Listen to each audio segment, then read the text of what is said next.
Alrighty, so we are 1 minute past the hour, so I think I'm going to jump in and start here. Hello, everyone, and welcome to today's webinar. We are thrilled to see this big and diverse group joining us to discuss HVAC choices for student health and learning. And thank you all for spending this hour with us. It is definitely going to be jam-packed. Before we jump into the webinar, I wanted to start with a couple of announcements for you. First, please be aware that the audience will stay muted throughout the webinar to avoid any mishaps. But that being said, we would love to hear from you during the webinar. Please type any questions that you might have into the Q&A box, which you can find at the bottom of your Zoom screen. And you can leave questions for us at any point during the webinar, and we'll hold them to answer until the end. And then lastly, this webinar is being recorded, and you'll receive a link to the recording by email when it is ready. Next slide. So my name is Emma Hines, and I'll be one of your moderators today. I am speaking to you on behalf of RMI, formerly Rocky Mountain Institute. We are a nonprofit organization working to accelerate the clean energy transition. And I work on a really unique team here focused on the health benefits of transitioning away from fossil fuels in our buildings. And I'll pass to my partner, Sarah Ross, for a quick introduction now too. Great, thanks, Emma. My name is Sarah Ross. I'm a co-founder at Undaunted K-12. Undaunted is a national nonprofit with a mission to support America's K-12 public schools to make an equitable transition to zero carbon emissions, while also preparing young people to build sustainable futures in rapidly changing climate. Thank you so much for being here with us today. Thanks, Sarah. And we are also very lucky to be joined by 3 speakers today. Each will introduce themselves in a little bit more detail, but as a quick overview for you all, our speakers today are Dr. Erica Etland from Perkins & Will, Wyatt Ross from CMTA, and Julia Casagrande from the New York City Mayor's Office of Climate and Environmental Justice. Next slide. So before I pass to each of our speakers who are going to present on pretty distinct subject matter, part of my role here today is to provide some introductory remarks and a little bit of context to help construct a cohesive narrative between the 3. So to make sure that we're all on the same page and have a basic understanding, when we talk about HVAC systems or HVAC, we're talking about the heating, cooling, and ventilation equipment that's used to keep the air in our buildings a comfortable temperature and humidity and clean from any pollution or viruses. And there are 3 big motivators behind this webinar, and these have also underpinned Sarah and I's work on this for the past year and brought us together in the first place. So to walk through those, the first motivator is increased attention. So you probably all know that we are now officially 3 years out from the onset of the COVID-19 pandemic. And if there's one thing that has been reinforced yet again, it's this critical role that HVAC equipment plays in schools for disease mitigation and how school leaders can select the best equipment for that and beyond. The next motivator is increased need. So COVID is obviously still a great example of this, but to pull another one, we've also been seeing the impacts of school closures and lost learning time from extreme heat, especially in schools lacking cooling. And this is going to continue to be a problem here in the US, demonstrating a really clear need for all schools to have adequate cooling in place. And then finally, the third motivator for us being here today is increased funding. So we're recognizing that we're in this moment where that increased attention and increased need are being met with a new funding landscape with more than one source of funds like the Inflation Reduction Act and ESSER funds as well. And this is allowing states and jurisdictions and school districts to invest in their HVAC systems, making it important that we get those investments right. Next slide. So over the past year, Sarah and I have worked to solidify our thinking on this topic and to also make something of our desire to educate and advocate for cleaner and healthier schools. So we did what most folks do, and we wrote a report, and it was published back in January. So we're using this webinar to uplift its messages again, but also the voices of our 3 expert guests today. There's one more nugget from this report, though, that carries over into the naming and framing of our webinar here today, which is the title of having choices when it comes to our HVAC systems in schools. So we set up a framework in the report of legacy and modern HVAC equipment. And it's important that we communicate with you all here the distinctions between these two, because you're going to hear us and our speakers talk about the importance of transitioning from that legacy to modern equipment. Next slide. So let's start with legacy HVAC equipment. These systems rely on burning fossil fuels. That can be things like gas, oil, or propane, and they're burned on site in our school buildings to make heat, which is a relatively inefficient process. Some common examples in the school environment are systems like boilers and central packaged units. They may or may not be supplemented with air conditioning, and many don't accommodate advanced ventilation and filtration. It's also really important to note that when we say legacy, that we're not necessarily talking about the age of the equipment, but more so about the approach to making heat. So a brand new gas boiler is still in this legacy camp because it uses this outdated and inefficient approach to keeping buildings comfortable. Next slide. On the other hand, though, modern systems, instead of making heat, they move heat that already exists in the air or in the ground.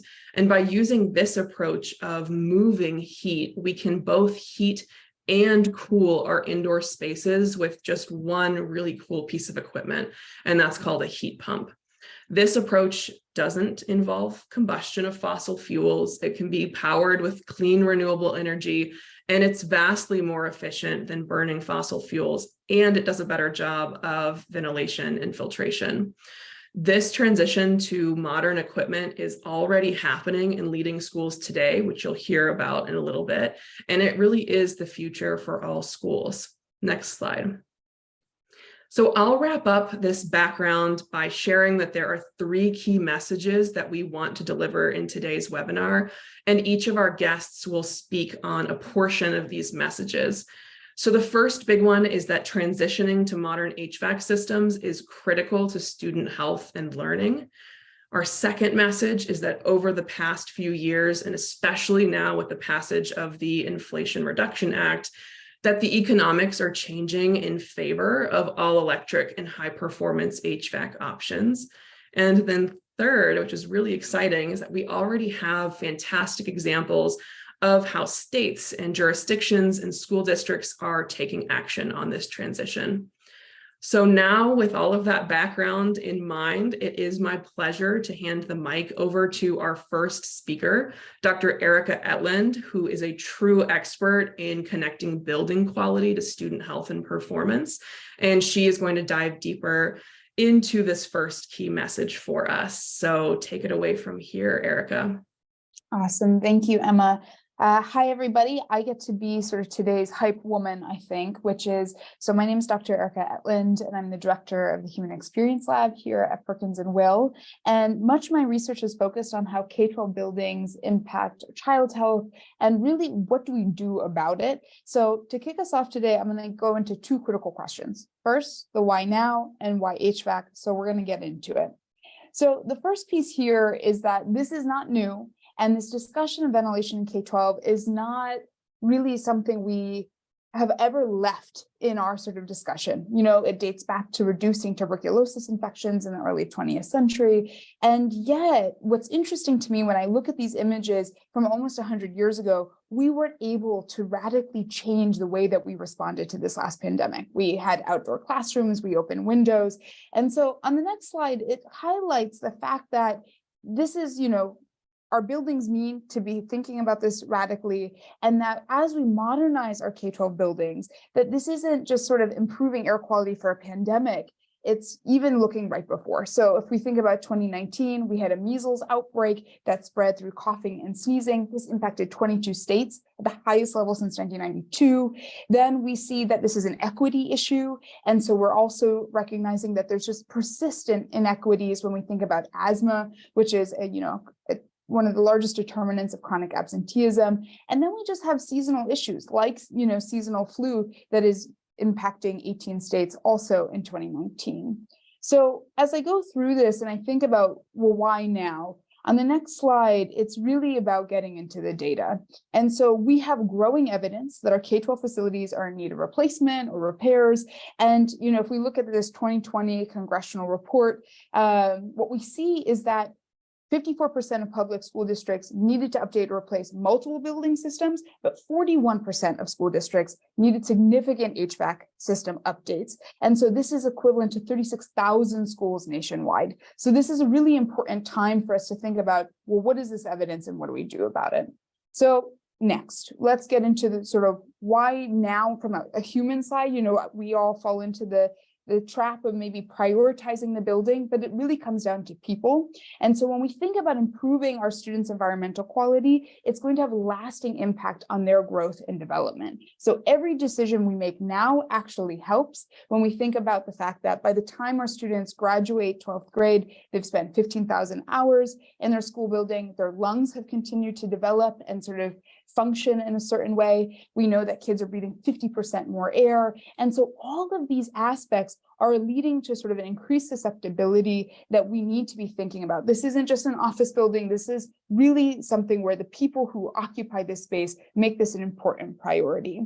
And so on the next slide, we talked about, well, what is that growing evidence and research? Well, back in 2017, with the Healthy Buildings team at the Harvard Chan School of Public Health, we started to dive into what were the 9 foundations of a healthy building. And what we found was ventilation, air quality, thermal health, dust pests, all are having radical impacts on our child and teacher health. And so this was sort of an early framework for us to think about. And I would say through the pandemic, we've had the ability to maybe expand it to other social and emotional, holistic health perspectives.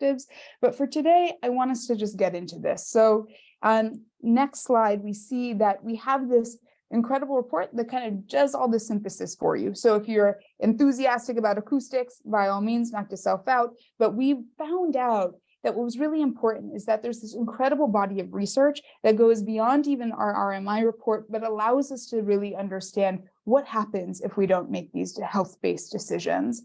So basically, on the next slide, what we see is that there was a central thesis of this document, which was that health is actually foundational to student thinking and performance. So for every day that a child is in a classroom that's too hot, too stuffy, there's direct impacts on their ability to focus, to be attentive. And so at the end of an academic year, what are you really measuring? Are you measuring sort of their actual ability, or is it sort of being influenced by the student's environmental conditions that are impacting those test scores? So this is sort of why this is relevant, but I want us to get into why HVAC specifically. So if we get into this, what we see is that there's actually lots of sources of these indoor air quality pollutants, and it's everything from the furniture and what chemicals are in our products. So if we think real micro, thinking about viral particles like, seasonal flu or COVID, we also bring in other, common pollutants. This can be things like our adhesives, our supplies, and then it gets into stuff that is driven by our building. So it could be our school occupants, so the building as itself. So thinking about on-site combustion, when we think about some of that legacy HVAC aspect to it, we also see that some of our past building materials have migrated into the dust, creating this legacy pollutant situation that we need to be thinking about. We have seasonal pollutants, things like allergens, pollen, even just wildfires that we know can track across the United States. And then even the siting of the building. Is it located close to traffic, major airports, other sort of waste sites as well? So these are just important factors for us to be considering of, okay, there's the soup around us and how are we going to respond? And that's on our next slide, is really thinking about ventilation and filtration as a true spectrum. So there's 3 main goals of ventilation. One is to just control and remove some of those airborne pollutants.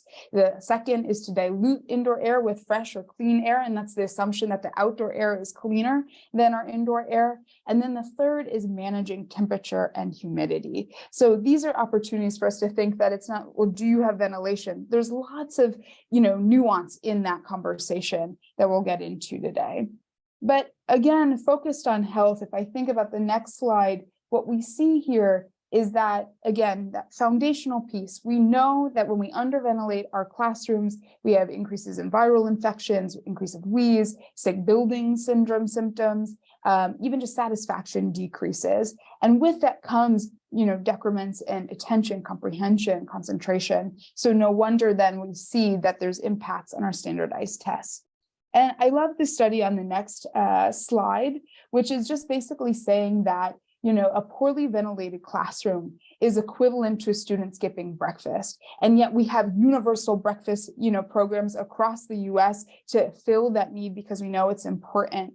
And so to me, some of this work really gets down to an equity piece. So if I look at the next slide, what we see is that African American and Hispanic students, as well as free and reduced lunch students, are experiencing high levels of indoor temperature. So this isn't just about sort of the pollutant side, it's also about the temperature that they're taking their tests. And so what we find is that they're compared to their white Caucasian counterparts or their more affluent counterparts who are typically in that optimal temperature for test performance, we see that there's this discrepancy. So when we talk about HVAC, it's really also an equity piece.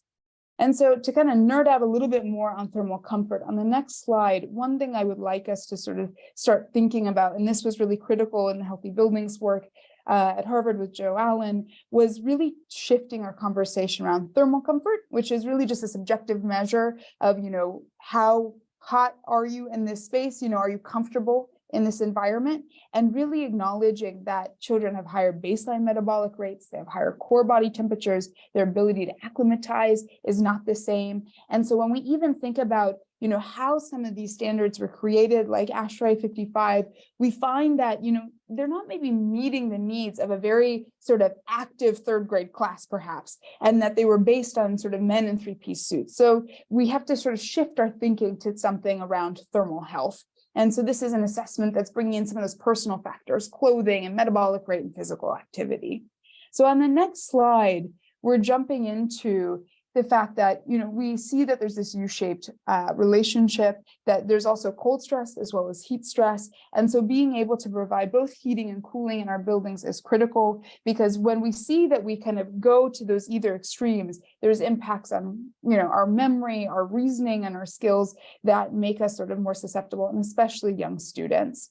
And to me, on the next slide is really when we think about it in the context of climate, that there's this important piece here, which is that in a study of 75,000 students, they found that students taking an exam on a 90-degree day versus a 75-degree day were 12% more likely to fail that exam. And so this is equivalent to the Black-White achievement gap.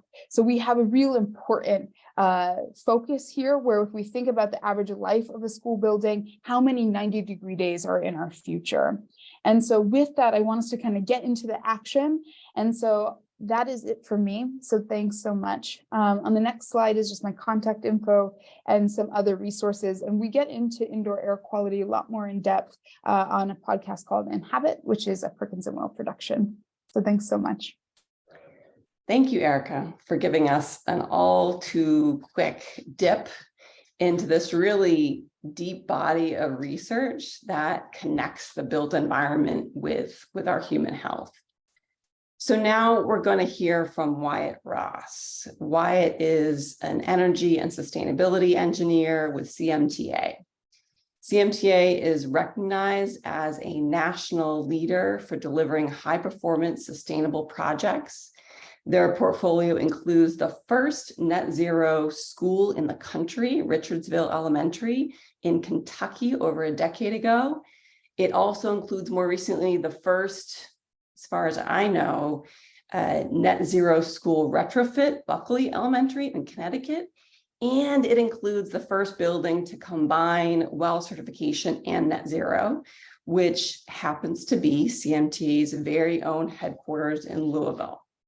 So Wyatt, thank you so much for being with us here today in Brian's stead. Where should we start? Yeah, great. Thank you so much. So happy to be here. Good afternoon, everybody.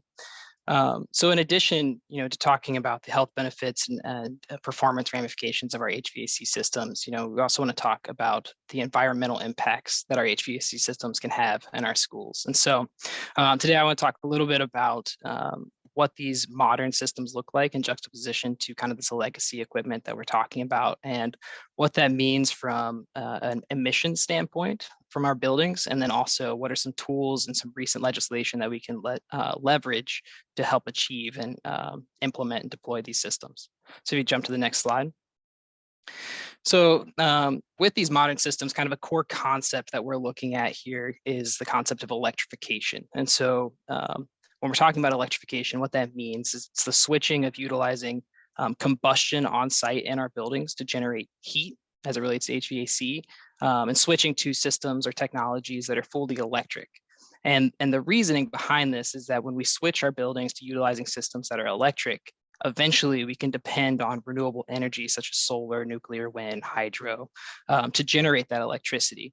And the benefit that has, not only at the building level, but at the global level, is that transition will allow us to use less greenhouse gas intensive fuel sources that you see here on this slide. And it also will decrease the amount of air pollution that we're seeing both at the building level and our local community level, and also at the global scale. So if you jump to the next slide. For the most part, when we're talking about the fuel sources that we're utilizing for generating heat in our buildings, whether it be boilers or packaged rooftop equipment, we're typically talking about natural gas. And so what you can see in that purple bar there is when we combust this gas, it has a significant greenhouse gas impact, which contributes to climate change. And then in addition to combusting that natural gas, there's also what we call fugitive emissions, which are associated with the leakage of natural gas as it's distributed to your building. And so if we can remove these systems or the use of these fuels from our buildings, we can make a tremendous impact on reducing our overall carbon impact. Next slide. So we talked a little bit about legacy versus modern equipment. There's kind of 2 points that I want to make. And so when we're talking about legacy equipment, to Emma's point, these aren't necessarily old pieces of equipment in our buildings. It's more so that it's technology that is more traditional. It's been around, and it's not going to meet the needs of our schools in the future. And so we're talking about hot water boilers, steam boilers, things that can't achieve the efficiency levels of some of the modern equipment that we're talking about. But it also could be electric heat, which is resistant heat, similar to getting hot when you touch a light bulb, only going to achieve an efficiency of around 99%. The other downside of these legacy equipment, pieces of equipment, is that they can only generate heat, and we're coming into a world which will more and more so require cooling. And so this modern equipment, which we can more broadly classify as heat pump technology, has a couple of benefits. One, it's extremely more efficient, as you can see, 200 to 700% efficient, because it relies on moving heat rather than generating heat. And then the second benefit is that they can also simultaneously provide cooling. So they're more of a dual purpose technology. Next slide. And so when we look at comparing these technologies from an operational emission standpoint, because you're probably wondering, just because I electrify, where is that electricity coming from? There's still emissions associated with it. So what this is looking at is if we take a sample school in a region that has currently a fairly dirty grid, somewhere where that's using mostly coal-fired power plants to generate electricity, and we look at switching between a natural gas boiler that's generating heat at the building versus an electric heat pump, what are the total emissions of those two systems, including the emissions from electricity? And so what we see is over time, over a 30-year period, as we expect our grid to deploy more and more renewable energy and become cleaner over time, by the end of those two systems' life, a school that deployed electric heat pumps can expect to reduce emissions by almost 80% compared to a school that chose to use a natural gas boiler starting today. And so this just kind of gives you the sense of scale of the greenhouse gas emissions of an electrified new technology HVAC system can save. Next slide. So all that said, you still have to pay for these systems. And so how do we do that? And so, I think it's really important to be aware of the recent legislation that has passed. I'm sure most people have heard about the Inflation Reduction Act at this point. There's kind of two big things that I want you to take away from the slide, and then you can use the rest as a text as a reference. But the big thing is that before, in the recent past, these tax credits have been available in some form or another, or they have existed. but they have not been available to public K-12 schools. And so that has changed with this legislation. And so now there are incentives available that can help cover the cost or any premium associated with these modern technology. And then the other big change is that for some of these technologies, the tax credit base has increased from 10% in the case of geothermal heat pumps up to 30%. And there's additional incentives that can potentially raise that. And so what that means is that not only can these heat pumps, to modern technologies, meet a lot of the technical needs of heating and cooling, but they can also meet some of the financial needs that districts are facing. Next slide. So again, we won't go into all of the technologies that are covered by this bill, but really the big one for our conversation today is ground source heat pumps. Also solar photovoltaics are covered, battery storage, some microgrid technology, and a whole slew of other technologies that we won't have time to get into. Next slide. And so just real quickly, I wanted to jump into, kind of a case study. This is a school that Sarah mentioned that we worked on in Connecticut, net zero energy renovation. It did not leverage the tax credits, but this is kind of a case study to prove out what it would have looked like if they had, how beneficial that could have been. And so this is a life cycle study over life cycle cost analysis over 25 years. And you can see if we just compared to a code minimum system that we could have deployed, it would have cost roughly $13 million over the course of that system's life to own and operate. And so if we compare that to the geothermal system that they went with on the next slide, you can see that we were able to provide them with a system that had almost a $3 million savings over the course of the system's life. The only downside is that it did have a small premium associated with going with that HVAC solution, and that was going to result in a 6-year payback.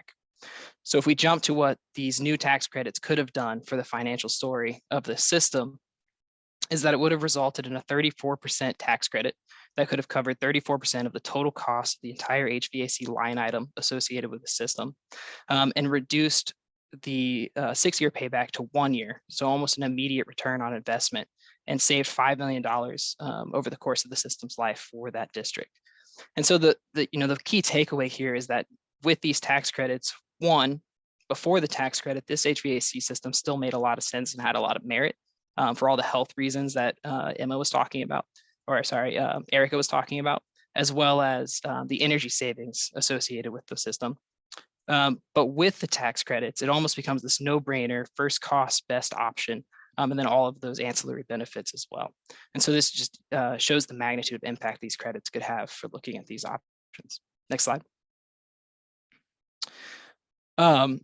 So quick, sustainability playbook here. How do we actually go about achieving and implementing these systems? And so when you have a project come online where you're looking to maybe do an HVAC retrofit or new construction or whatever it may be, kind of step one is that we really need to make sure that we're asking for the right qualified people that can design and deliver these systems.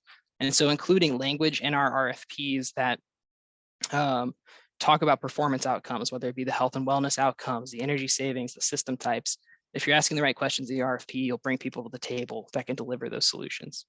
The second thing is during design, design of any school can be messy. And so you have to have advocates both on the design team side with the architect, the engineers, structural contractors, and on the school district side that can continue to ask the right questions, make sure that we're talking about the right things and that we're focused on achieving those objectives that we talked about today.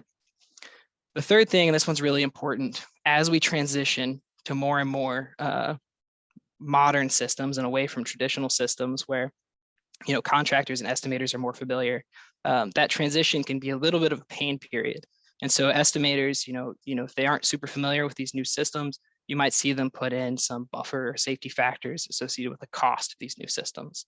And that can kind of inherently price out these systems, maybe unintentionally. And so what we want to do is make sure that we're getting early pricing sets that are very detailed, kind of dig into the weeds and make sure that we're getting the right information so that we're not making any assumptions that might be wrong, and falsely price out systems that we would like to keep. So the last step is then managing costs. And so I said it before, Buckley was able to achieve the geothermal HVAC system with a dedicated ventilation system and all these additional benefits before these ITC tax credits through the Inflation Reduction Act. So there are ways to keep projects within budget as long as you're prioritizing the right things. So we're aware of what the goals and the systems that we can deploy. We can prioritize those in and almost always make it work. And then on top of that, we now have these new financial resources and incentives that can kind of be icing on top to make these more feasible. And that's it for me. Perfect. Thank you so much, Wyatt. So now that we've heard from Erica about the importance of HVAC systems in schools and Wyatt about electrification and how the Inflation Reduction Act is reimagining the funding landscape for all electric retrofits, I am really pleased to pass the mic to Julia Casagrande, who will be giving us a behind the scenes look at New York City's recent and powerful commitment to electrifying schools. So take it away from here, Julia. Amazing. Thank you so much, Emma. And it's great to have all of that information from Erica and Wyatt. I'm excited to dive into how New York City is working to electrify our schools and how we're navigating the different laws and priorities that we have in this space. So about me, my name is Julia Casagrande. I'm a policy advisor at the mayor's office. I work on researching and developing policy for New York City in the building decarbonization space and in the climate retrofit space. We've worked on developing policy like Local Law 154, our all electric new buildings law, and our clean construction executive order.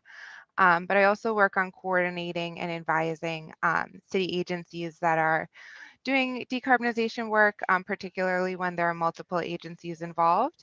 And that's what I'm going to get into today on the school electrification front. So next slide. I was just going to give a little background on the New York City school system. We have over 1,400 school buildings in the city, and that's the largest school district in the country, and then also the largest contributor to municipal energy use within the city. So this chart on the right shows that K-12 schools are 32% of our municipal energy use, and it's also our largest source of municipal greenhouse gas emissions. I would note these buildings are old. We're talking about legacy systems that may or may not be new. In this case, they are largely very old boilers. We have old electrical systems. We have old envelopes. We have a lot of historic buildings that are 100 years old and they are registered historic sites. So it's complicated to retrofit these buildings. That being said, our school construction authority and our Department of Education have been doing a lot to reduce the emissions of our buildings. As of 2007, we have all our new buildings following Green Schools Guide, which is the New York City Schools specific version of LEED compliance. And we have about 10 to 15 new schools that are built each year and have been following this since 2007. Obviously, it's been updated a lot of times since then. We also have a lot of efficiency work that's been going on. So across the portfolio, the municipal portfolio, the city has reduced emissions by 26%. And then there's a lot of innovative work with green roofs. We have a net zero school in Staten Island, PS62R, increasing amounts of solar, etc. But there's still a lot of work to do in this space. A lot of the improvements to date have been from like fuel switching and the electrical grid cleaning up, and there's a lot of work to do. So what I was going to highlight is we have 200 schools remaining, about 200 schools remaining that are burning number 4 heating oil and emit very relatively high amounts of air pollution. So that's sort of the universe that we're focusing on for this electrification initiative, and I'll go into that more on the next slide. So in the landscape, there's also some competing laws and priorities that are relevant to the policy decisions that we came up with. Fuel oil 4, I don't know, depending on where folks live, may or may not use this fuel, but it's a heavy residual fuel oil and it emits high amounts of air pollution. The phase out of fuel oil 4 was required by 2030. When we set this policy, we actually just last month passed a law that's accelerating this phase out, and now it's going to be required by 2025 for schools and 2027 for the private sector. We also have biofuel heating requirements, which are state mandates. There's city mandates, but then the state mandates are more stringent than city. So that's what we're following. We're going to be having to use 10% biodiesel by 2025 and 20% by 2030 in all of our heating oil. We also have Local Law 97, which is our building performance law, and there's requirements for private buildings, which gets more press, but we also have municipal operations requirements that are actually more stringent. We have to reduce our municipal portfolio emissions by 40% by 2025 and 50% by 2030, and that's from 2006 levels. The last law I would note is Local Law 154, which is our all electric new buildings law. We have all schools will be electric by law as of January 5th, 2025, but they're already building all electric schools at this point. I would just also note that there's all these laws that we have to comply with, and then there's also our priority, which is to make sure that we're focusing on improving air quality and delivering benefits to New Yorkers, particularly in neighborhoods with high asthma and those that have borne the brunt of environmental injustice in the past. So on the right here is a slide that shows the discrepancy of asthma emergency department visits from air pollution in New York City. So we have Northern Manhattan and the Bronx really, and then some in central Brooklyn really feeling the brunt of that. Next slide. Thank you. So with all of that in mind, we needed a plan to get our schools off of fuel oil number 4 and also to leapfrog to electrification to meet our decarbonization requirements. So we did not want to do any more replacement in kind, putting in new natural gas boilers that would replace fuel oil boilers. We definitely wanted to focus on electrification. However, we have 1,400 schools, so we couldn't electrify them all right away. So in the fall, Mayor Adams announced the Leading the Charge initiative, which is a $4 billion commitment to electrifying existing school buildings. And we have 100 schools that are be electrifying by 2030. You may remember from the earlier slide that we have 200 schools that are burning number 4 fuel oil. So what we decided to do was no new boilers. We are retrofitting the existing boilers to comply with the short-term regulations for to phase out number 4 fuel oil and have the biodiesel contents, and using our capital, our big dollars to install heat pumps. So we're doing an operation and maintenance retrofit on the existing boilers, get the quick air quality benefits at a much lower cost, and we're focusing the big dollars on our school electrification project. Also note that we're starting in communities. We prioritize communities with high asthma rates, as well as a heat vulnerability index and high truck traffic, which just adds more pollution to the area. Next slide. So I just wanted to speak a little about the collaborative strategy that we used to get to this agreement. Within the government, we have our Office of Management and Budget, who committed to not funding new boilers. So they really decided where the money was going to be going, and that's how we got the commitment for the electrification. Our School Construction Authority and Department of Education worked super closely together to figure out the technicality of these conversions. As I said, our buildings are really old. It's difficult to retrofit them. So these teams worked really closely together on the technical aspects.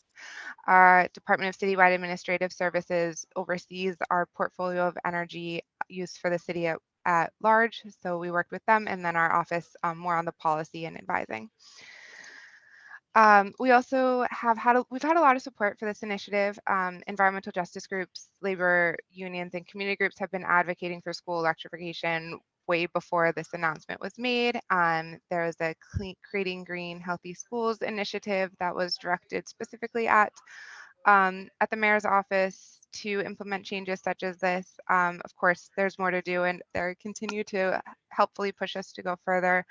But largely, we've gotten a lot of support in this area, and I just put some screenshots of tweets there.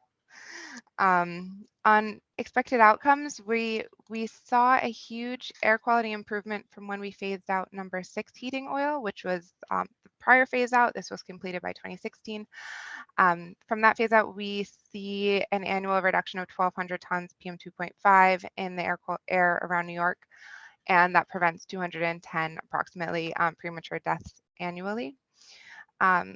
We expect this trend to be continued with the accelerated phase out of fuel oil number 4. And in prioritizing environmental justice areas for electrification, we want to make sure that these areas have the additional benefit. And we will see a reduction in air pollution and improved health and keep New York City on the path to meet our climate mandates through leapfrogging to electrification. Just note, like, the city has a lot of power in where we spend our money, and we see this as a $4 billion market signal over 8 years towards electrification and decarbonization. So we're hoping this will help spur the market in New York City to have more contractors on board to do the work. And that's all I've got. That was awesome.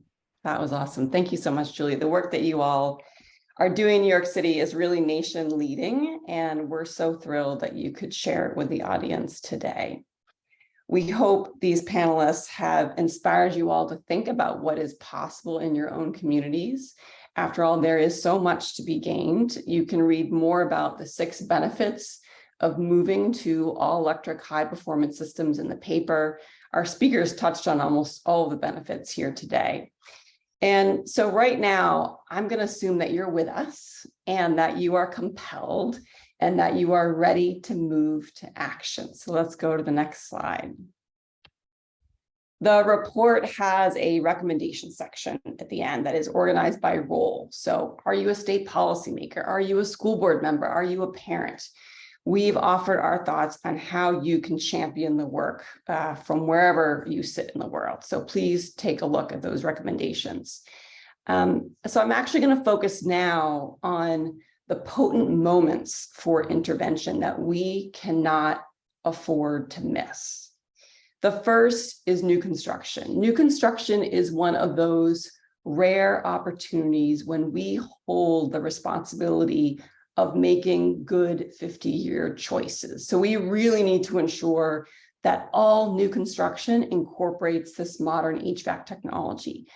This can be a challenge, right? As Wyatt mentioned, there are contractors and some design partners that are frankly more comfortable with how they've been doing things, this legacy equipment, and change is hard. So if your community is building a new school, make sure your town leaders are clear on the importance and benefits of embracing these modern systems right from the start of the process. And make sure your design partners are also on board, or it will be very difficult to move in this direction. The second potent moment that we need to have our eyes peeled for is systems replacement. HVAC systems reach the end of their useful life and need to be replaced. The key here is to avoid what we call a like-for-like replacement. And instead, we need to make a break for this modern equipment. And again, here it's about establishing modern HVAC systems as the goal early on. We can't wait until systems fail to have the conversation. At that point, it's an emergency and we're destined for a like-for-like replacement. And the last opportunity is really about facilities planning. Our facilities plans that actually too few of our schools have need to reflect this desired transition from legacy systems to modern systems. These plans are sometimes called decarbonization plans when they absorb this lens. And our partners at New Buildings Institute have a great tool for that work that we will put into the chat for you all. Next slide. So with those 3 points of intervention in mind, we've all got work to do. And we've got 2 easy to digest one-pagers that you can use to open the conversation with leaders in your town. One is on the big ideas, right? A non-technical set of guideposts for really building understanding and therefore confidence in this area. And the second is a one-pager that recaps these 6 benefits of modern systems. So please use these as conversation openers. They are available on our website. That we'll put again in the chat, so it's handy for you here. Next slide. And lastly, before we get to Q&A, I really want to recognize all of our wonderful supporting organizations. We have a stellar audience here today, largely because they helped us get the word out. And we are particularly appreciative of the organizations who contributed staff time, our advisors. We had a wonderful set of advisors on this paper, our leading contributors in the field.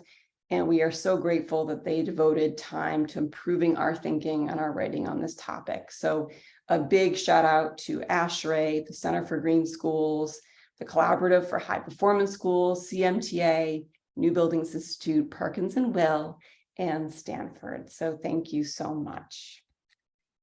So it's time for your questions, and I'm going to exercise my moderator role here and ask the first one.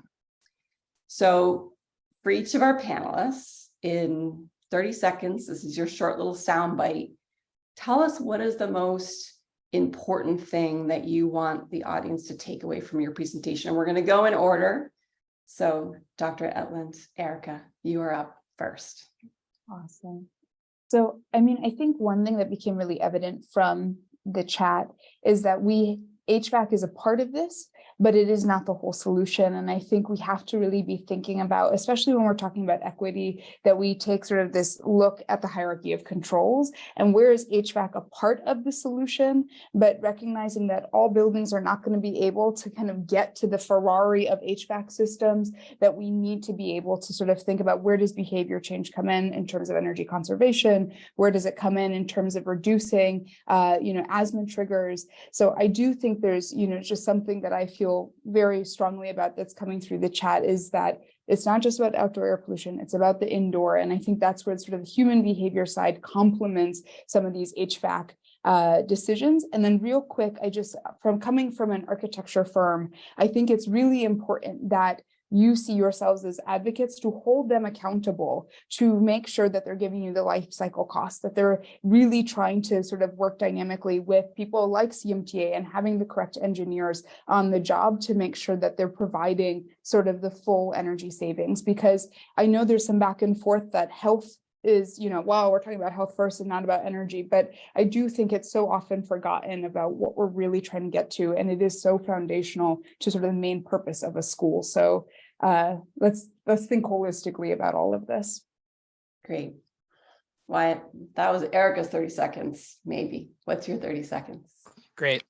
Yeah. So I guess two things. One, I think it's really important to take away from this conversation just how important HVAC systems are on the impacts of health, wellness, thermal comfort, thermal health, emissions, energy cost savings. I think a lot of times HVAC can kind of be an afterthought when it comes to designing our schools. And so hopefully a takeaway is that, there's actually really important implications to what types of decisions we make as it relates to HVAC. And then, the second thing is there's a lot of things in the chat about consultants saying no. One of the things that I would like to say is, it's your building. You need to really push. If someone is telling you no, they probably have not done it before. These are not, bleeding edge technologies. These are things that have been around a long time. There are ways to make these solutions work almost always. And again, it's not going to happen designing in a vacuum. It does have to take into account energy efficiency, or else you're going to pay out the nose for a lot of heating and cooling you don't need. But if you can do envelopes right, if you can make other improvements to the building, you can make these things pencil out. And so you need to be, it's your building, you're paying for it, and really leaning on your consultants to give what you're asking for is a key thing. Awesome. I love it. Julia, your big takeaway for the audience here. Sure. I would just say from our perspective in New York City, there's so much work to do. There's so much work being done all the time. And I think this project and this initiative has really highlighted that, like, when money is being spent, we need to make sure that it's being spent in the right areas. So putting the big dollars in electrification and then prioritizing where we're doing it so that we actually make sure we see the biggest improvement in air quality indoor and outdoor for the folks who have the biggest impacts of asthma. Yeah, that's what I say. Great, Emma. I'm going to pass the baton over to you. Do you want to start us off with the next question from the audience? Sure thing. So this first one is actually for Erica. So going back up to the top here. So we all know that you are a public health scientist and that you've been applying your expertise to K-12 school design for many years now. So this audience question was asking you to reflect on how often and whether the concepts of electrification and decarbonization more broadly come up in these conversations when we're talking solutions to the health and performance concerns that schools are facing. So from your experience, does electrification and decarbonization come up? If not, how do we bridge that gap? I would say that we're at a point right now where those topics are coming up a lot more than health is. I would say that health is not as easily quantifiable as energy and cost savings. And so it's more of bridging our gap to be thinking about what are the health ramifications and what makes the most sense for our communities. I think this is something where we can talk about decarbonization, but it kind of gives me a little bit of like a back to the 70s where we had an energy crisis and we started removing all of our windows from our classrooms. And so we really have to be having sort of a holistic conversation about health. And that's why I really feel, and I appreciate sort of me getting to go first in the sense that if we're going to have a conversation about decarbonization, we also have to be thinking about this in terms of climate adaptation and what are sort of the acute and short-term benefits of making some of these changes and investments, that it's not just a sort of a payout long-term down the line, but also things that, especially with schools across, New England and even to Cincinnati closing for extreme heat, we know those things will be felt pretty quickly. And it's an equity issue too. Who gets to have a decarbonization conversation is not for everybody. And so it is about how we're going to kind of lift all boats as we're talking about this. Great.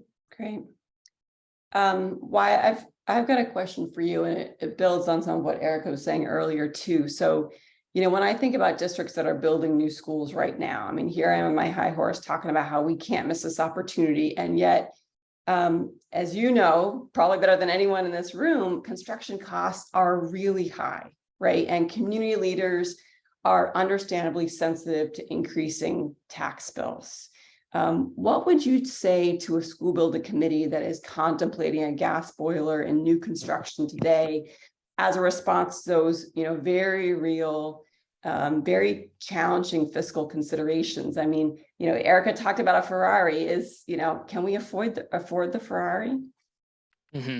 No, it's a great question. And, there's some legitimacy to that question. And there's also, there are things happening that, you can be wary of, that so you can avoid ballooning costs that, may be more figurative than literal. And so, I would say first and foremost, I think there was a lot of great observations in the chat about energy conservation and other things that can be implemented into design so that you're, right sizing HVAC systems. So you may not need the Tesla Cybertruck to get the job done. You might be able to get a Nissan Leaf or something of that nature, a more economy electrified system to meet your needs. And so, first and foremost, when I talked about managing cost, I think that's a big part of it. Are your consultants, is your design team, are you as owners engaged in a conversation to figure out how to shift costs around so that you can, make an economic decision?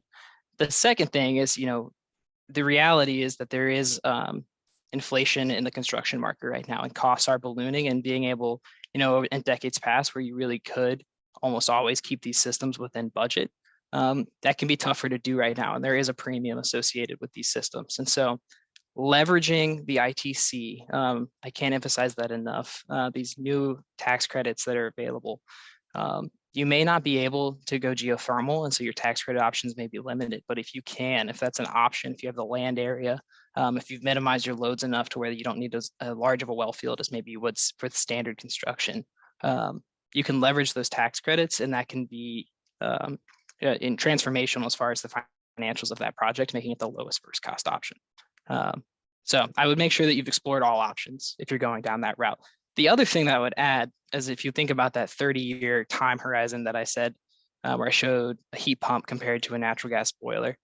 If you're putting in a boiler today, one thing that it's hard to quantify, but something to keep in the back of your mind is what will the regulation environment look like in 20 years, in 30 years, in 10 years. And so what, how could those regulations impact the cost of operating a boiler when you could have switched to electrified option and had more control over the pollution associated with that technology? Thanks, Wyatt. So I think I'm going to jump in here and have us switch gears a little bit to talk about ventilation, since we've been heavy on the electrification side here. So Julia, if you'll join us for this question.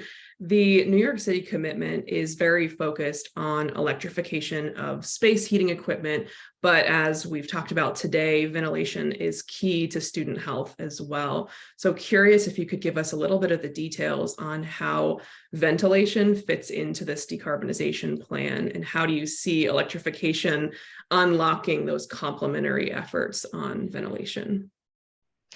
Yeah, of course. And there's a lot more detail of the actual retrofit plan than I could fit into 10 minutes. But the electrification projects absolutely include upgraded mechanical ventilation in classrooms and in assembly spaces.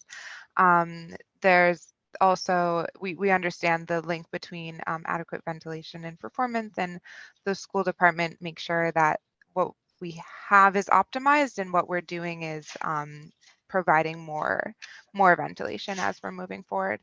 I would also note that these projects, I saw a lot of questions in the chat around efficiency, and the schools that we're working on to electrify absolutely include efficiency measures as well to optimize the mechanical system. And then there's a lot of work that's being done across the board, again, around sort of optimization and right timing. So like if we're doing work on a roof, making sure that we're upgrading the insulation on the roof so that it has the maximum efficiency components, and same things with windows. When we have a new roof, we want to make sure we put in solar.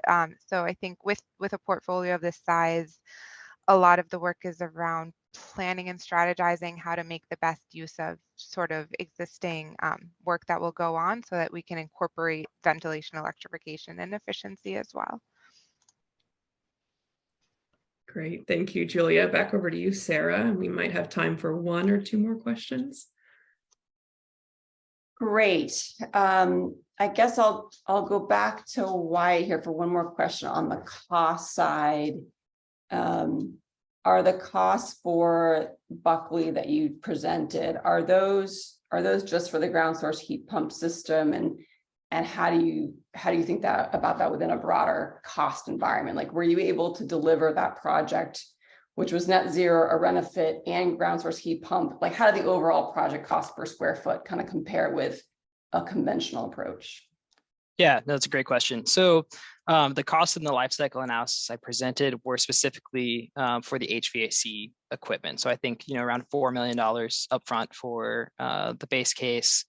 And I think we ended up around 5 million. So about $1 million premium in total to upgrade to the HVAC system, plus geothermal, all the ventilation improvements, all the things that we did at that school when it was all said and done. And so the total construction cost, I think, came in around 27 million. I could be misquoting that. I'm not entirely sure, but I believe that's correct. So the well field itself was around $850,000 for that school. When you take into account what you're leaving behind when you switch to a geothermal system, so that's a big part of getting into the weeds of the cost estimate.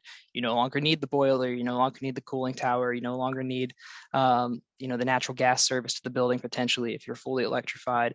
There's a lot of things that kind of get reduced from those costs that can be missed. So all of those are factored in to the life cycle analysis, as well as maintenance cost savings, water cost savings, and then operational cost savings from energy savings, obviously.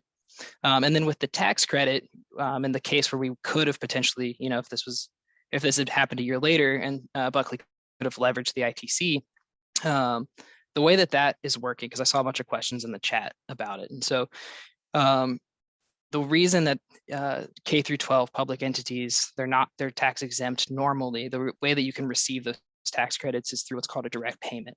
And so essentially what that's going to look like is the federal government is going to be cutting checks for the percents that you normally would have gotten from off of your tax bill. You're just getting that off of the cost of the system. And so there's a lot of guidance that's going to come out from the IRS here shortly, kind of explaining the details of how that payment process will look like. But that's the way that it will be implemented. And so that's how that would have impacted the front end financials of the system. Did that answer the question? Perfect. Thanks, Wyatt. So you took us straight to the end of the hour. So I think that's our last question of the day. Thank you again to our three speakers for joining us, and thank you all for joining us as well. We hope that you are leaving feeling motivated to take action. Give that full report in our one-pagers a read, especially focusing in on those recommendations towards the end. We would love to hear from you too. So here are mine and Sarah's email addresses. We'd be happy to connect you with speakers if needed. And again, you will receive a recording of this webinar soon by email. So thank you again and have a great day, everybody.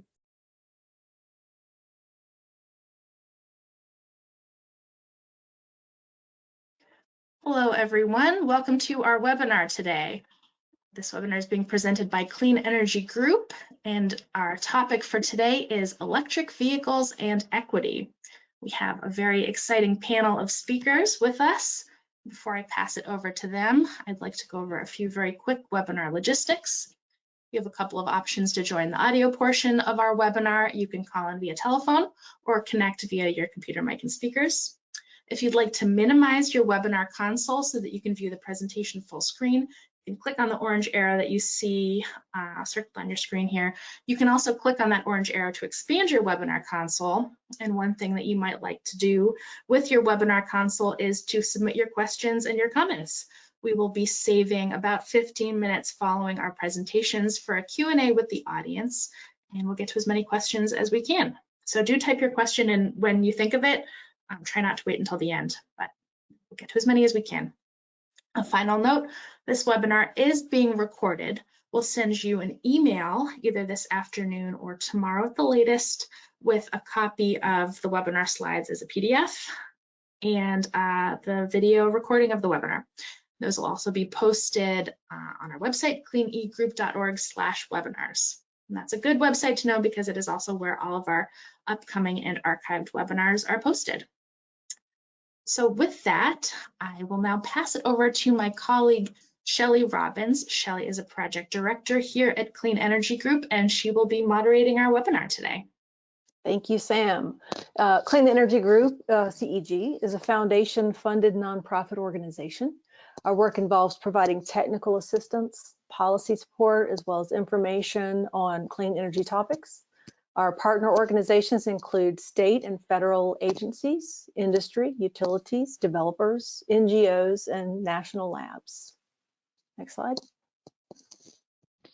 All right, this webinar highlights the findings in the report just released this month called Electric Vehicles and Equity, How EVs Work, Their Pros and Cons, and the Role They Can Play in Making Our Communities Stronger.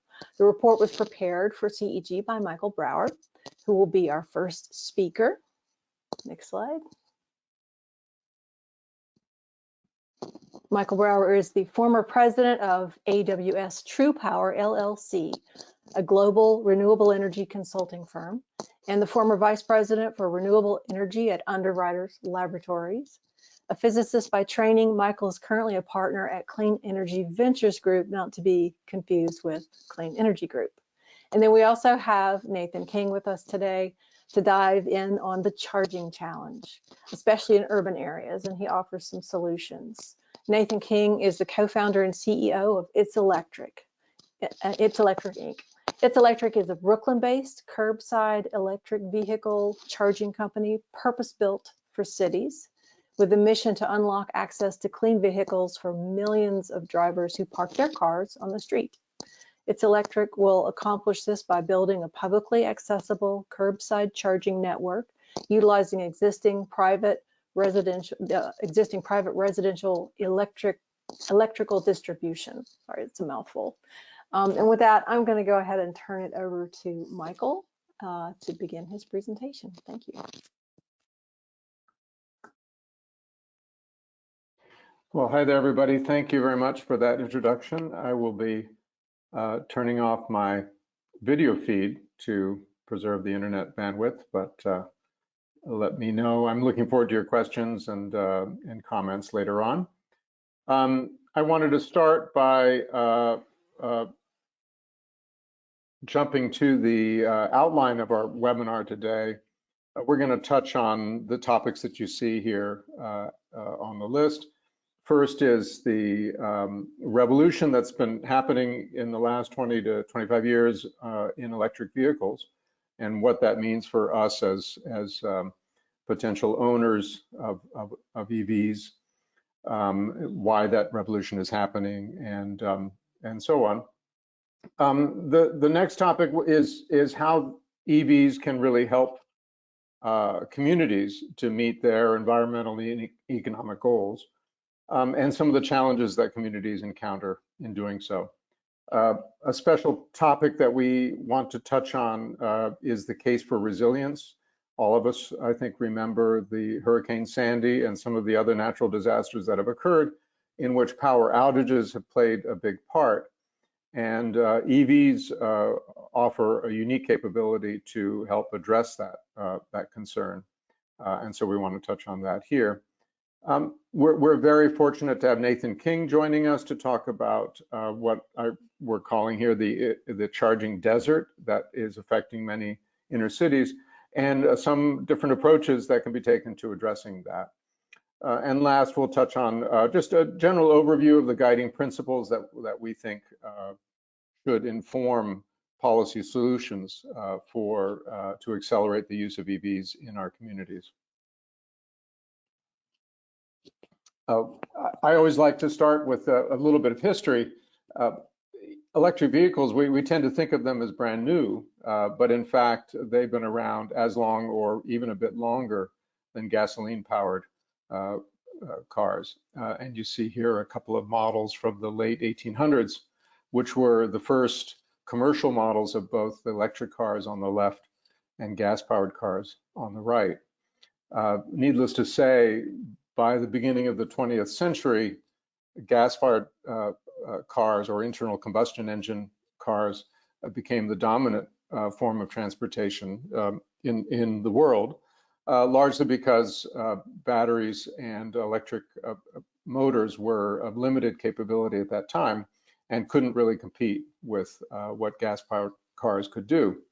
That's now changing, and in fact, we're going through a dramatic transformation in the transportation sector that I think is as important or will be as important in the long run as the initial invention of gas-powered cars and the dominance that they held over our transportation system in the 20th century.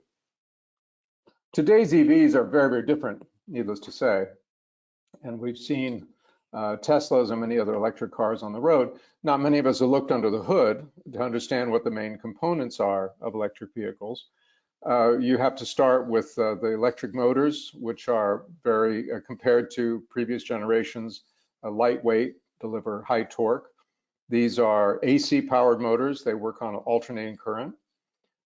Coupled with that are high capacity lithium ion batteries. Now, lithium ion is not exactly a new technology, but it has become the dominant battery technology for electric vehicles, as well as for electricity storage for utility applications. And the costs of lithium ion batteries have been coming down tremendously, as well as their performance, the amount of power they can deliver, the amount of energy they can deliver for a given weight. So they've become the central piece of EVs. There's, of course, always a DC-AC charging system. This converts AC power typically from home current or other kinds of chargers, or sometimes DC power. It goes directly to the battery system, and this controls how quickly the battery packs are charged. And then there's just a lot of other complex software and controls to make sure this system runs well all the time. Battery powered or all battery electric vehicles are I guess the most exciting element of this, but hybrid electric or gas electric cars have actually really been the point of the spear in expanding the use of EVs in around the world with cars like the Prius which allow electric vehicles to become much more popular without having to provide the charging infrastructure that would be necessary for all electric cars everywhere. Now, because of these improvements in the performance and reductions in the cost, as well as the growing importance of environmental values for many consumers, electric vehicle sales have really taken off in the last 10 to 20 years or so. Especially in the last 2 or 3 years, there's been an explosion in EV sales. 2021 is the last year for which we have kind of a complete data set. 2022 looks like it's been another dramatic increase in sales, but the final numbers aren't in yet. As of 2021, roughly 10% of all road vehicles, as cars and light trucks, were electric in some fashion, either hybrid or all electric battery cars. And this is forecast to grow to at least 50% by the end of this decade. Of those cars, 1/3 are all electric and 2/3 are hybrid, or they were in 2021. The percentage or the proportion of all electric vehicle sales has been growing faster lately, so that proportion is likely to increase in the long run. Now, why are consumers showing a increasing preference for electric vehicles? And why hasn't it grown even more quickly than perhaps than it has? On the pro side, here are some of the factors that are really helping to persuade consumers. One, on the environmental side, is the complete lack of tailpipe emissions. And this makes them very low polluting, at least in urban environments. Any pollution that's generated comes from the electric power plants that generate the electricity, but those are much more tightly regulated than gas-fired cars, so the overall pollution is lower. Excuse me. They also produce lower greenhouse gas emissions for the same reason.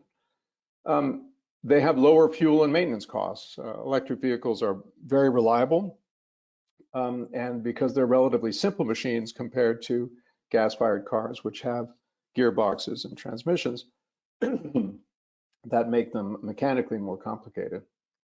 The last point there may surprise some of you, because we've heard a lot about the fire risk of batteries, which is real. A lithium-ion battery, if it catches fire, can be very difficult to put out. But what we tend to forget is that gas-fired cars have gas tanks filled with gasoline or gasoline vapors, and those also cause fires. And in addition, the chemical dangers from gasoline poisoning, for example, are very real. So overall, you'd have to say that the safety risk of electric vehicles is probably considerably lower than gasoline-fired cars.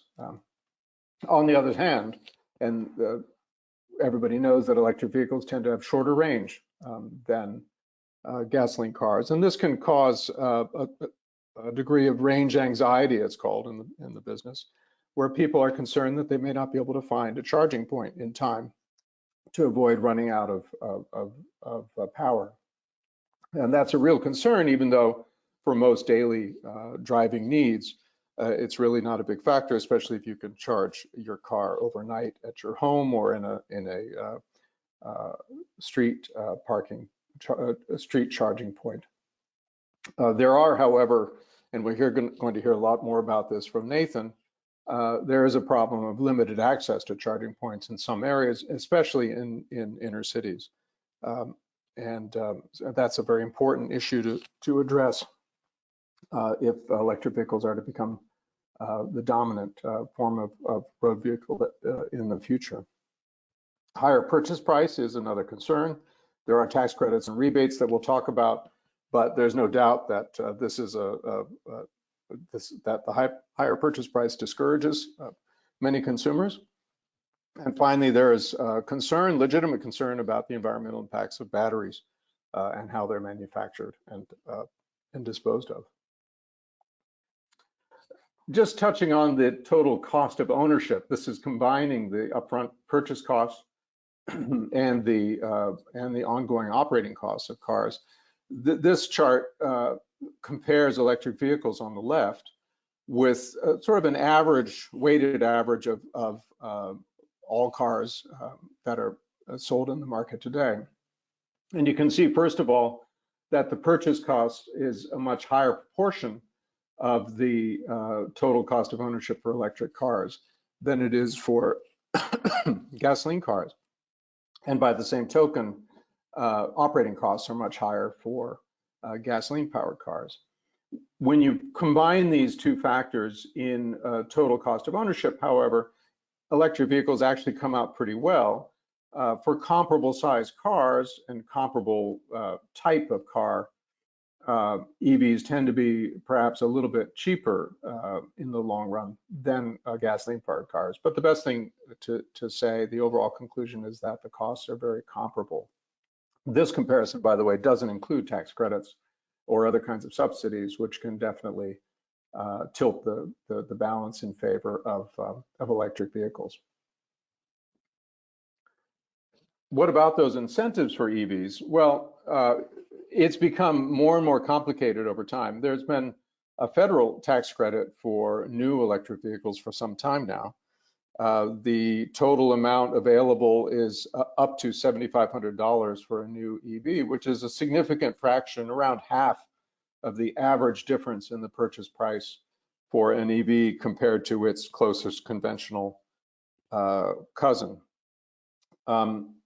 Recently, that's been expanded to include used EVs. They have to be at least 2 years old, and this credit for used EVs is only available one time, so you can't continually buy and sell a used EV and expect to get the same that same credit every time. One of the downsides, a very important one from a perspective of equity, is that these are tax credits which are really only useful to people who have significant taxable income, enough to really use that credit. So that automatically restricts the usefulness of the tax credit to households of middle income, of some means, and it's not really available or useful to families, households of lower economic circumstances. Now, in addition, lately, the rules have become more and more complicated. The government is pushing for electric vehicles to be manufactured within the US as much as possible, of their content to come from the US, and that's made for some interesting rules that are making it difficult for some EVs to qualify for those credits. Won't go into those rules in any detail, but there are references in the online blog that would point you to where you need to go for that information. In addition, there are a number of states that offer their own rebates and incentives, and those also have their own various rules. Typically, or very often, there's a maximum purchase price so that the priciest cars don't get a rebate, but middle priced cars or lower priced cars do. So that helps to offset some of the inequity that's built into the tax credit incentive. Now, another aspect of that is really driving the growth in sales of EVs is the perception that they're good for the environment. Excuse me. And opinions on this will vary for sure, and this is my own opinion, which is that I think that overall electric vehicles are a good direction for us to go in for the environment, for two main reasons. The one is that they eliminate tailpipe emissions, so they do a great deal of good for air pollution in cities, in urban environments, densely populated areas. And overall, the pollution emissions, even considering the production of power in electric plants, is also reduced because of the pollution controls on those power plants is much stricter than the pollution controls on cars. So overall, that's a plus. I think even more important for the long term, obviously, is that electric vehicles are also good in terms of greenhouse gas emissions. Now here, Clearly, they don't produce any emissions directly from the tailpipe, so there's no point in looking at that. But overall, if you consider the greenhouse gas emissions from power plants, even with those emissions, EVs are around 50% to 75% lower in their greenhouse gas impact than conventional gasoline cars. So this again is a very good direction to go in. And of course, if the power is generated by renewable sources, which is the trend now in the United States, that more and more power is generated from wind and solar, then that proportion will go down even more.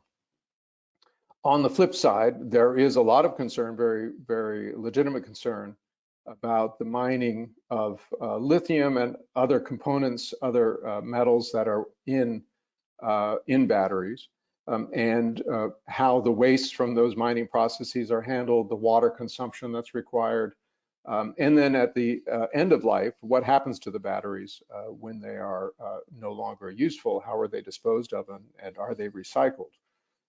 It's clear that the lithium-ion battery production cycle is not sustainable.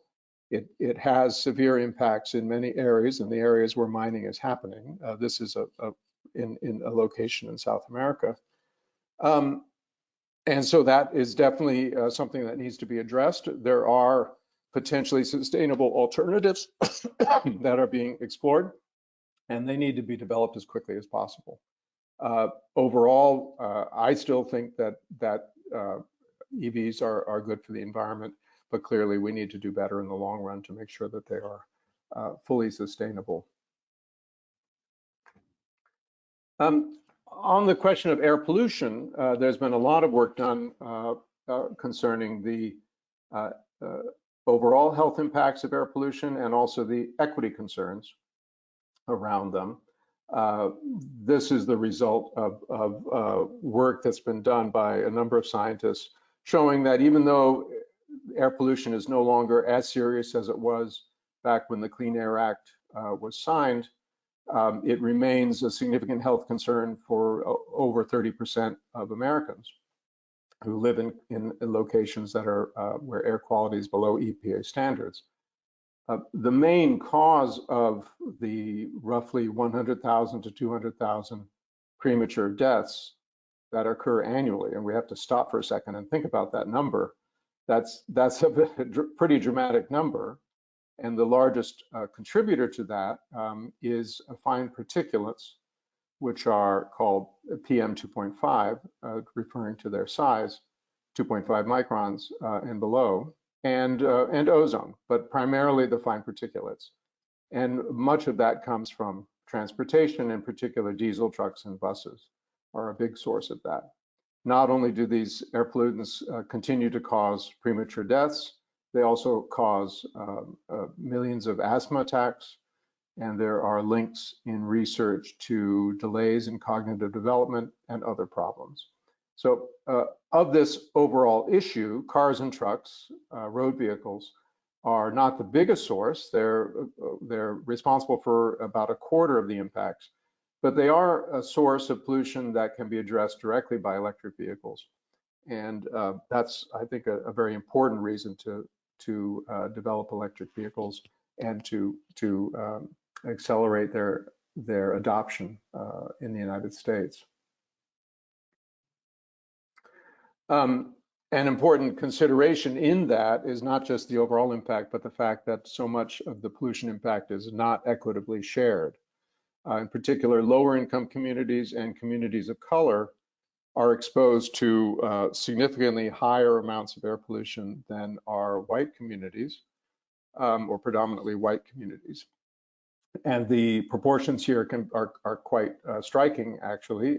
People of color are exposed to roughly a quarter more, 25% more harmful air pollutants on average than whites. Black people are exposed to 34% more than whites, according to this study. And people of color in particular are exposed to the highest levels of pollution in much greater proportion than white people are. That means areas that are where there's a really extremely high level of air pollutant concentration are much more likely to be people of color. than they are to be white communities. And this is a legacy of the settlement patterns that were largely racially driven by racism that drove people of color into more densely populated urban areas and areas near industrial centers and transportation corridors. So these are the areas that people of color have been encouraged, let's say, to settle in, and they're also the areas where air pollution tends to be highest. So there's no question that EVs can be part of an equitable solution to air pollution, climate change, and other environmental issues. And that communities of color can really stand to benefit from that. One of the big challenges in making that a reality is that that's not how electric vehicles are being adopted in the marketplace today. The picture on the right, at first I thought it was a Tesla, to be honest, when I saw it, but it's actually a new brand called the Lucid Air. But it I think is emblematic of how electric vehicle companies are targeting the luxury market. And that's visible, that's seen in the demographic patterns of people who tend to acquire electric vehicles. In California, for example, where there's been some work on this, people of color account for over half of gas car sales, but only about a third of EV purchases. And many EVs, as I noted before, are not only more expensive than their conventional counterparts upfront, which can be a significant deterrent for lower income households, but also those households don't benefit from the tax credits that are available for those cars to nearly the same degree. And in addition, patterns of home ownership affect this. Homeowners are over 3 times more likely to own an EVs than renters are. And of course, as we all know, in inner cities, the dominant and lower income communities, the dominant pattern of is renting rather than home ownership for most people. So this is another factor in driving the inequity in the adoption of EVs. And finally, there's the concern around the charging availability in inner cities, which is going to be tackled by Nathan very shortly. So, Michael, yes. I need to ask you to pick up the pace a little bit, I'm afraid. Okay. Running a little slow. I don't know, you have a few more interesting slides. Well, I can definitely jump over to Nathan at any moment. I think, but we are getting to the interesting opportunities that are afforded by electric school buses in particular. And the reason why they're so interesting is and potentially important is because children are in lower income communities and communities of color are exposed to significant amounts of air pollution because of diesel school buses. And this is a factor in the very high rates of asthma that are observed among Black children in many communities, and is an important health issue for those communities. And for that reason, a lot of school districts are moving to deploy electric school buses. And there's a lot of federal and state support behind that. It remains a challenge for many communities, and so the pace needs to pick up. But this is a very important opportunity that many communities could and should move towards. Another aspect of EVs that can be important for lower income and communities of color is their contribution to resilience. That means the ability to use electric vehicles to keep the lights on during natural disasters. And this sign is from the community of Red Hook in Brooklyn, where the public housing in particular was deeply affected by Hurricane Sandy for a number of weeks. And the people were just in a desperate situation, largely because of the lack of power. Community EVs, such as buses and vans and other vehicles, can do a lot to address that, particularly by providing power at shelters and emergency services in those stricken areas. I think I will leave that here. There are a few additional points here that we can come back to in the questions if anybody is interested, but I think it would be a good time to move on to the issue of charging in inner cities.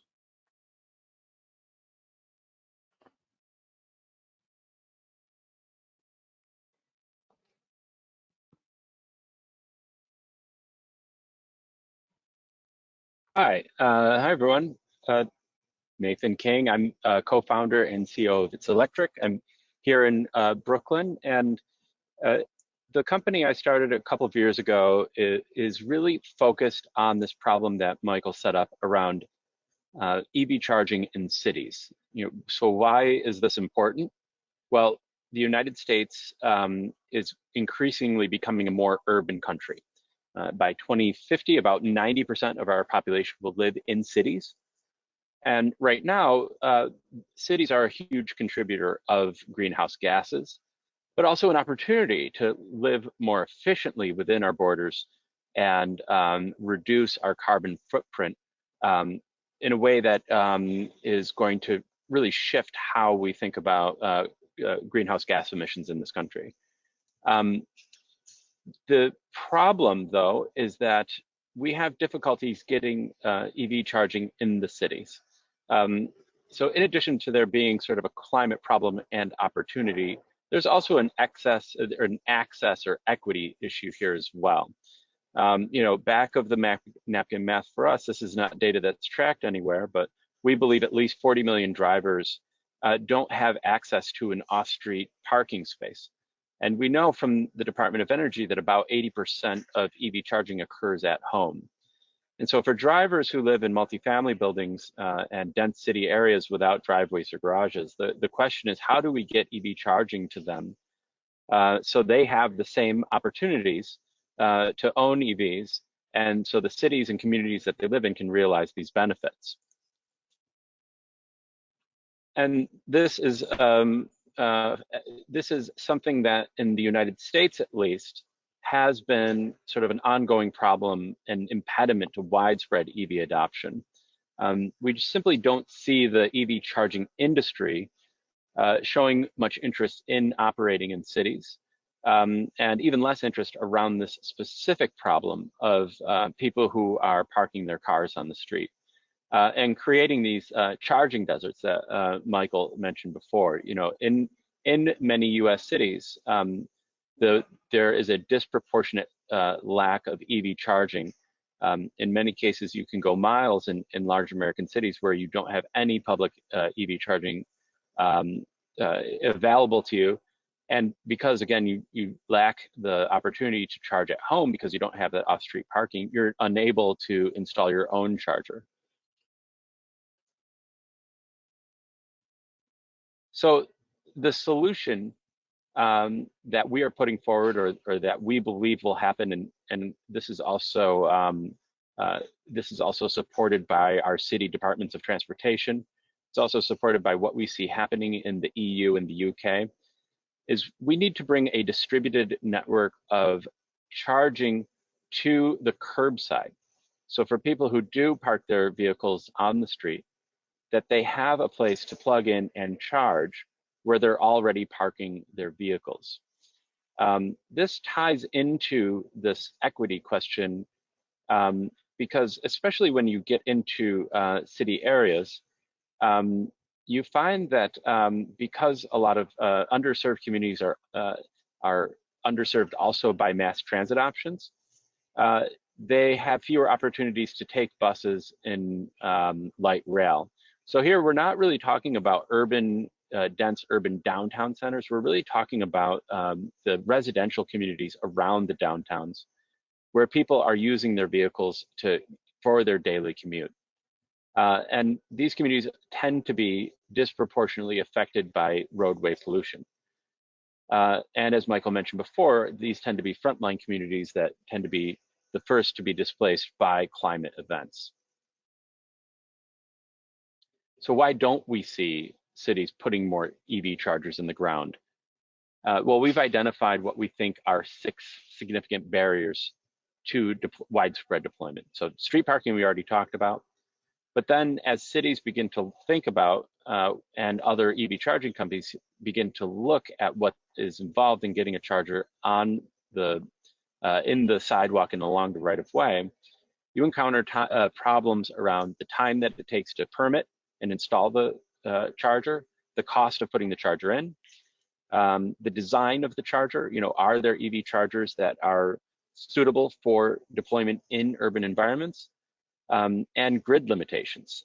Many city neighborhoods are already at capacity for their electrical service, and simply adding EV chargers in these neighborhoods isn't possible without extensive upgrades to the grid itself. All of these things, by the way, feed back into this problem around equity. So this distributed network of level 2 chargers has to be accomplished, and we need to find a way to have it become deployable at scale. You know, the ratio. One question we get a lot is, well, how are you going to get an EV charger in front of every driving space? Well, it's really it's not that big of a problem. Not every single charging space needs to have a charger next to it. We need about 4 chargers for every 10 spaces. That's the ratio that New York City is targeting over the next few decades. But it's still going to be a massive, it's still going to be a massive investment in our infrastructure nonetheless. And so it becomes an urban design problem. Where do the chargers actually go?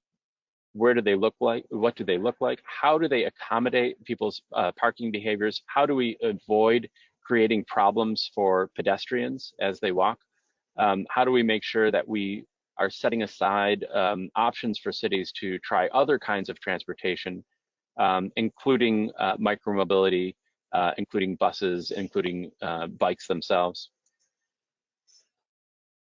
And here's just some examples of what we see happening in different cities that are taking on this problem of curbside charging. As I mentioned before, in the EU and the UK, they've really gone about EV charging in an inverted model from what we're doing here in the United States. Many European countries have sort of started with making sure that distributed charging was available in the city centers, and then, or at the same time, also thought about how more widespread distribution could be installed in intra-city, in between the cities. Here in the United States, we've sort of started with the problem of longer road trips and have failed to address the problem around charging charging access in cities. And so what we talk about is we see a lot of attention being paid to range anxiety. So drivers being afraid of getting stranded on the road in between 2 cities. But here in the United States, we see a problem around access anxiety. So the simple problem, if you simply can't have a charger anywhere near where you live, that is going to prevent you from getting an EV, regardless of whether or not you're able to drive that from city to city. So in London, as you use an example to benchmark kind of where they are compared to us, they have over 6,000 curbside chargers installed as of today. You compare that to the United States, where we probably have less than 1,000 curbside chargers installed in the entire country. So the EU really did sort of take the lead on curbside charging and charging in cities generally. You know, that being said, we're still seeing some progress and some momentum in places like Los Angeles and New York City, which have active curbside chargers deployed and ambitious goals to expand it. And even places like Kansas City has installed 30 curbside chargers, and they're looking to expand these as well, which is an opportunity for me to point out that many city drivers rely on curbside charging, regardless of whether or not it's a super dense city like New York. I'm running out of time, so I'm going to speed through this a little bit, but EV chargers can do more than simply charge electric vehicles. There are ways to modify the chargers so they can begin to do other things. Most EV chargers have a power source and a data source. So we believe that the future of public EV charging will include things like charging for micromobility, providing public Wi-Fi, doing other kinds of what we call civic IoT that is in the public interest. And one of the barriers that I mentioned earlier was around this problem of design. And here I will just really quickly talk about my company, It's Electric, for about 30 seconds. It's Electric has developed a charger that is custom built to operate on the curbside. It's very similar to the picture of the charger you saw in London. We are currently the first company in the United States to have this kind of charger configuration that is very compact, very durable, and purpose-built for use on city curbsides. We're also taking on this problem of overcoming the friction around deploying chargers in dense urban areas by allowing existing electrical infrastructure to power a charger that anyone in the community can use. And what we do is we partner with the adjacent private property, and we pull their spare electrical capacity to the curbside, and then that becomes the power source for an EV charger that anyone in the community can use. And then we share revenue from the charger back with that host property. I'll leave it here with a quote from somebody who inspired me to become an architect, Jane Jacobs. We really do need to look at different solutions for cities. Cities are living things, and we need to think about them in new ways. This revolution that we are currently seeing around electrified transportation gives me a lot of hope. And I think within a very short period of time, we'll see huge improvements to how we live in cities. Thanks so much.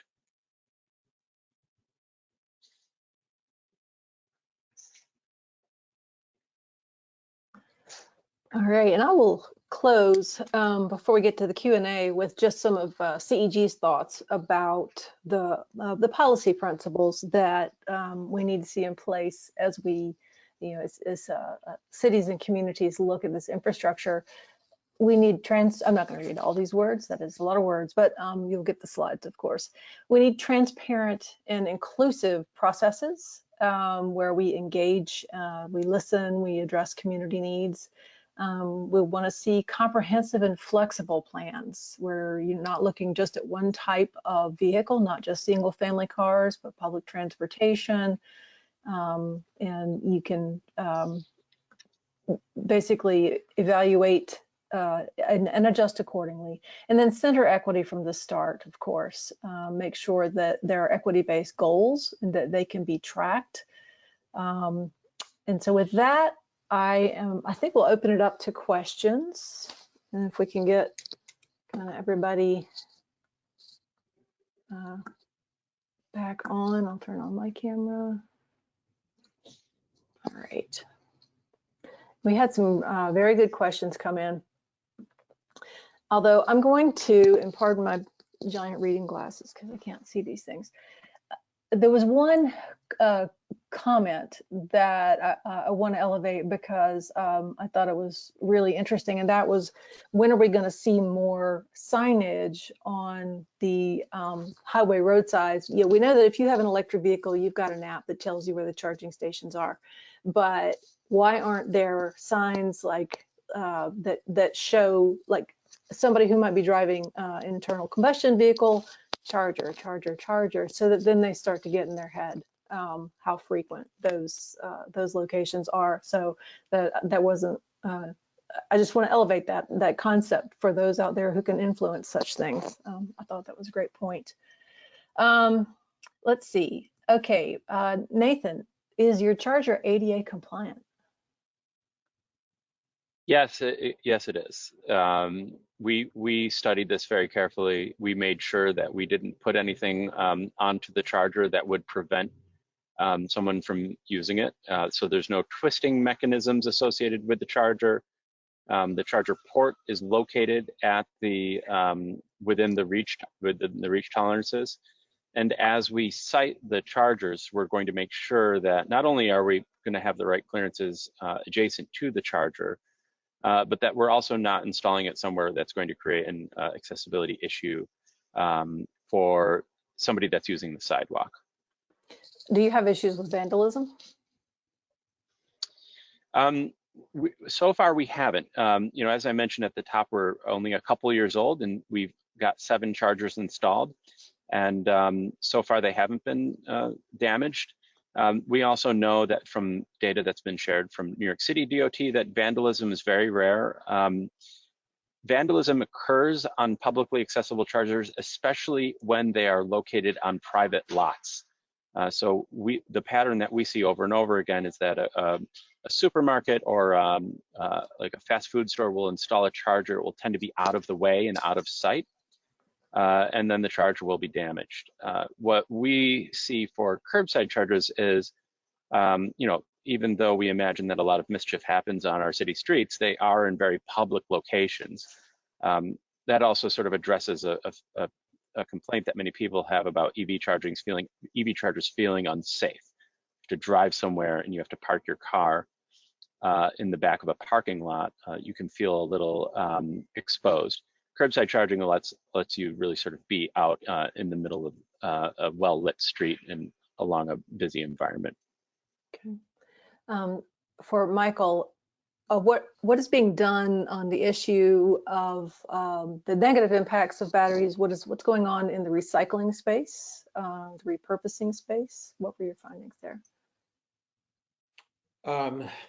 Well, on the recycling space, there are a number of the manufacturers are pursuing recycling. They will, if they are servicing the cars, they take care of the batteries, they replace them at a certain time, and then, you know, what happens after that, I don't know. I think that needs to be considered, but I don't think that they're just being dumped in landfills. I think that there's a lot of valuable material there that is to be reused.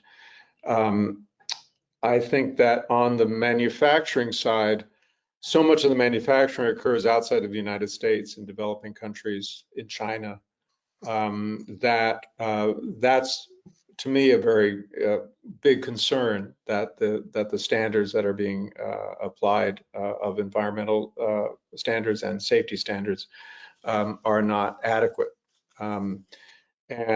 So that's something that needs to be addressed, just as it does in so many other aspects of our supply chains and computers and other areas.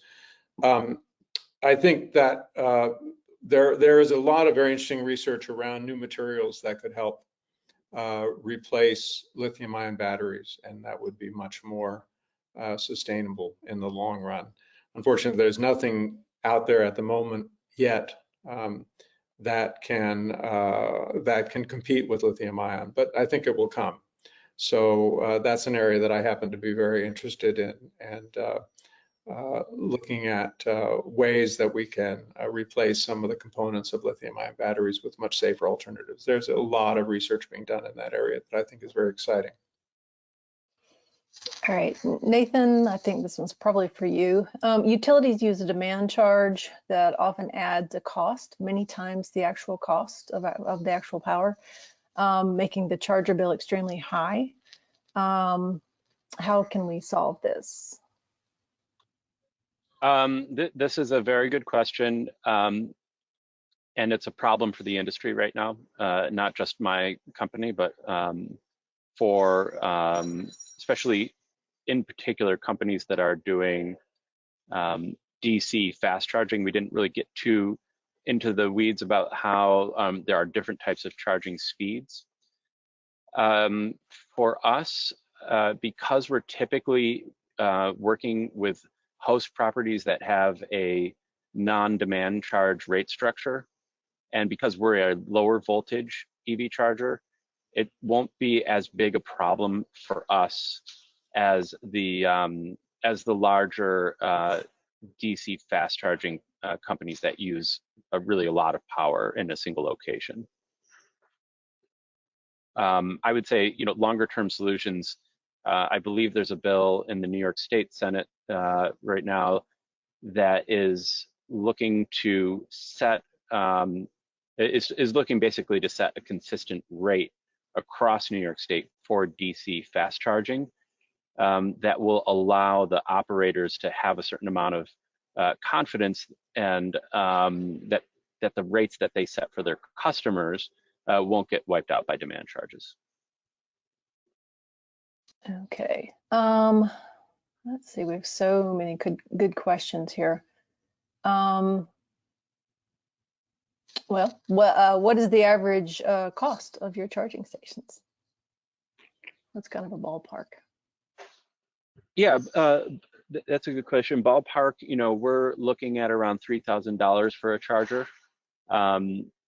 That compares favorably with other level 2 chargers that are used for public charging. We think we can get that cost down much lower.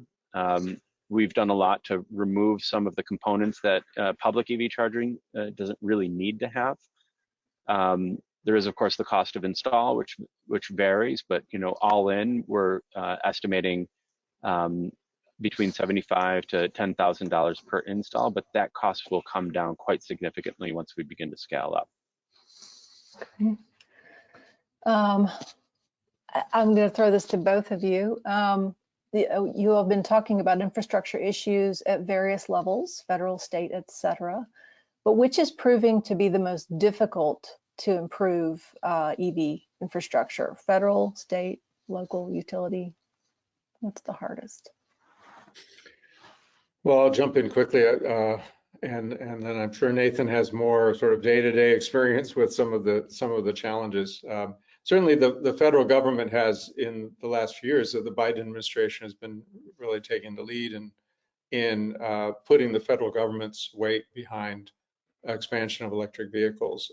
There's not only a fund that has been pretty widely publicized that is getting states to deploy fast chargers on highways. That's been a very visible component of this, and the goal there is to deploy at least one charging system every 50 miles on interstate highway, and to address this range anxiety that Nathan and I have both referred to.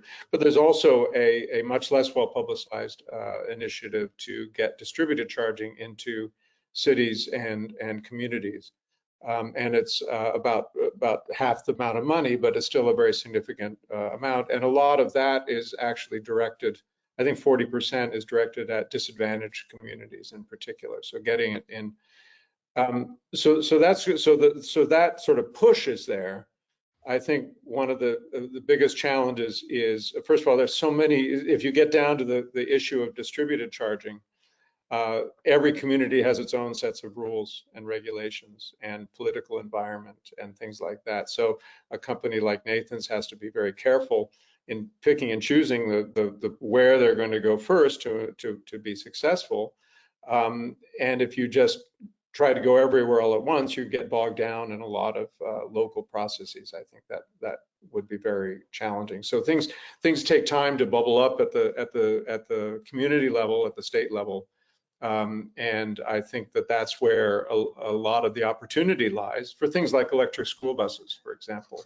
Putting aside the charging issue, electric school buses are a fantastic opportunity for many school districts, but each school district, and we've got thousands and thousands of school districts in the country, each school district has to sort of decide that it's a priority, that they're going to go after the money, that they're going to organize the different stakeholders to make it happen, that they're going to design the system. All these things have to be tackled, and it's a heavy lift for a lot of communities. So it takes time at that level, even though there's a lot of money out there right now.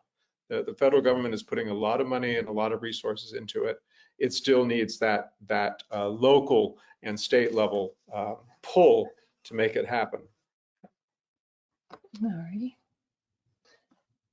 Let's see. Have you had any success or experience working with marginalized communities for strategic discussions on the topic of EVs? It is a challenge, as there are so many other priorities, and EVs are often not seen as relatable or an urgent priority. Are there any strategies or tips as to how you've had success to have well-attended discussions regarding curbside charging or access to EVs in these communities? Nathan, you want to? Yeah, I'd love to take this one on. And This is somewhat related to my own personal experience, and it's also related to some of the studies that we've seen come out over the last couple of years. I think there might be I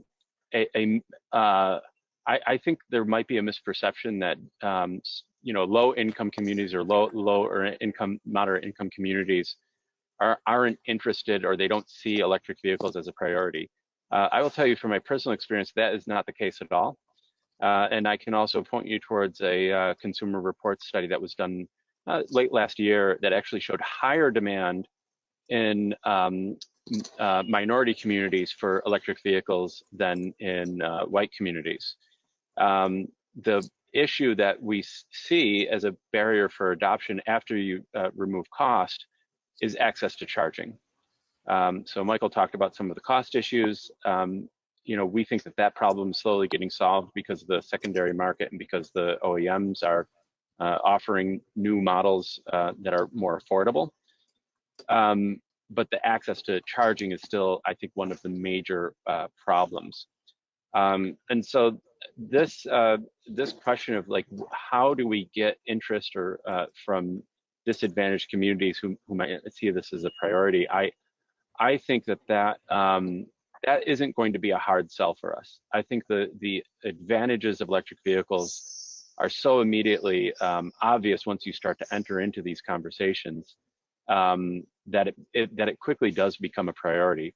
Where I think we have a problem in some of our cities, though, is electric vehicles can mean multiple things. And so when you talk about EV charging or EVs in the context of what sort of policies cities are pursuing, it could mean buses, as Michael pointed out. It could mean fast charging stations for hire vehicle drivers. It can mean different kinds of policies and tax incentives to make vehicles more affordable. And curbside is on that list. Sometimes it's higher up the list and sometimes it's lower down. So the challenge that we have is just making sure that cities know that they have this as an option and present them with a way to do it that doesn't require a huge cost acquisition. I think if I can be indulged to talk for another minute, one thing I didn't mention in my presentation is that we believe the unit economics for our installation, that we as a company can absorb it. So as a private solution, we're offering our EV charging installation at no cost to the city or the private property owner, and we make the money back through the incentive programs that Michael mentioned and through the fees that we earn from vehicle drivers. This way of making EV charging more accessible to people, because it doesn't cost any money from budget allocation, is another sort of strategy that the industry needs to take on if we want to see widespread deployment.